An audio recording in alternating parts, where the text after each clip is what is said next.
Well, hello folks, it is Friday, May 20th, 2016, and I'm on my way back to the house, and we're going to be working on the trailers tonight, have some modifications to do to get some like prototyping type, testing done for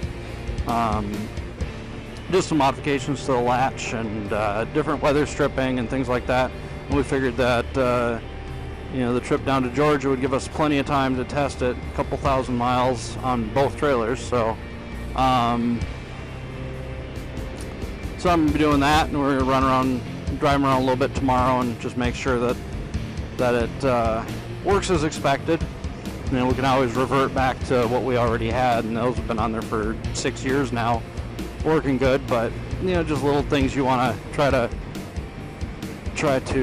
perfect. Like right now, it puts pressure on the weather stripping, and relies on the weather stripping to kind of push back against the latch and hold the lid up. So what ends up happening is the weather stripping gets too much pressure on it, and it ends up collapsing and staying collapsed rather than puffing back out when you open the lid. And talking with the company that makes the weather stripping, they're like, no, you should never put all the weight on there. It should just be pushed in on and maybe collapse down like 30% or so. That way it'll spring back every time. So we're putting some springs in back on the latch to basically hold tension against the latch and only allow the weather stripping to be pushed down to the 30 to 50% that it's supposed to. So, wasn't sure if that bus behind me was even going to stop. He was like, I'm just going to keep rolling up on you.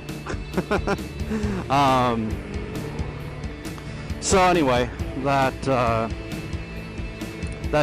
should help the weather stripping last longer. We haven't had a problem with it before, but I noticed the stuff that we took off, the old stuff that was a different brand and wasn't something that was readily available. Nor was it the stuff I wanted to use, because in order to get it as thick as I wanted, we had to put 2 layers of it on. So trying to get it to the point where things are ready for production, we have to make sure that they're ready for production, so they're not like jerry-rigged or whatever. Even though that'll work fine, it's not something where if I bought it I'd be like, yeah, this is good. It's like, and that's what I want people to think, of course.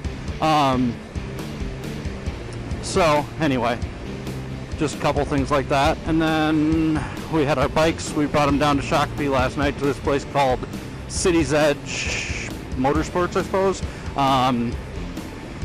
And that's the place that we ordered the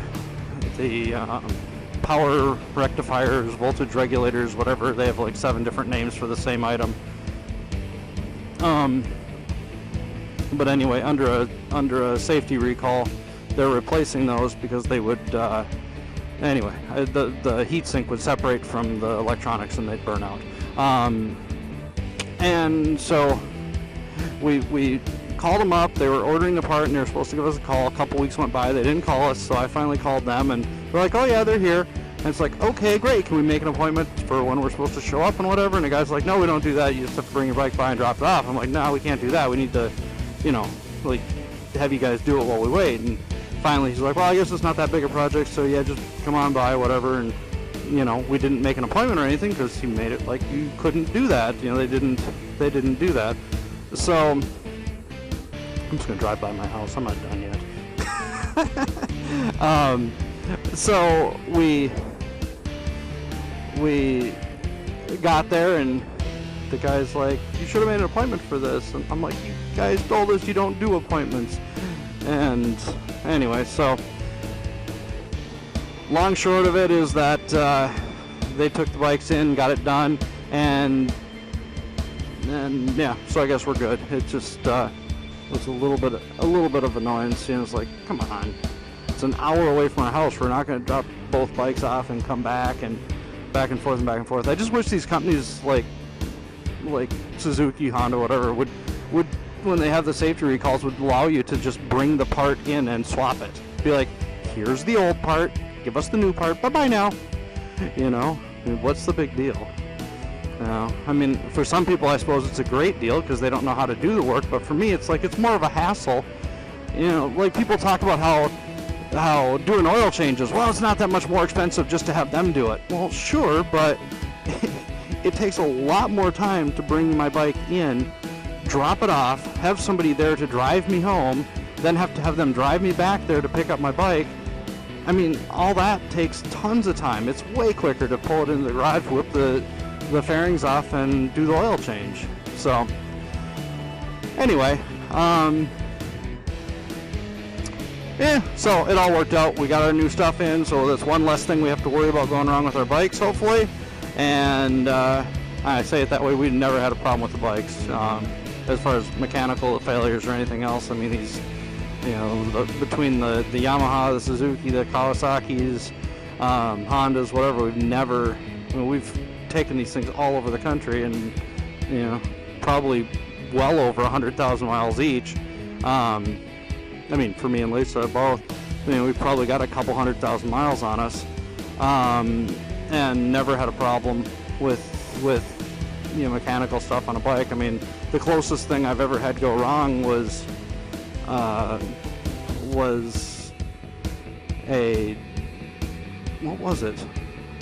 Oh, the pressure cap for the radiator went bad on my '98 Ninja ZX9R, and so yeah. Anyway, so we've got that going on. We're gonna get the trailers ready tonight, and then tomorrow Lisa's got to go to work, so I'm going to play with the electrical on my bike, adding some little USB chargers and whatnot. And the parts for her bike are supposed to be in today, so they're probably here, so I can mess with hers tomorrow too, so that way she can have her cell phone charging and camera going and all that stuff while she's riding.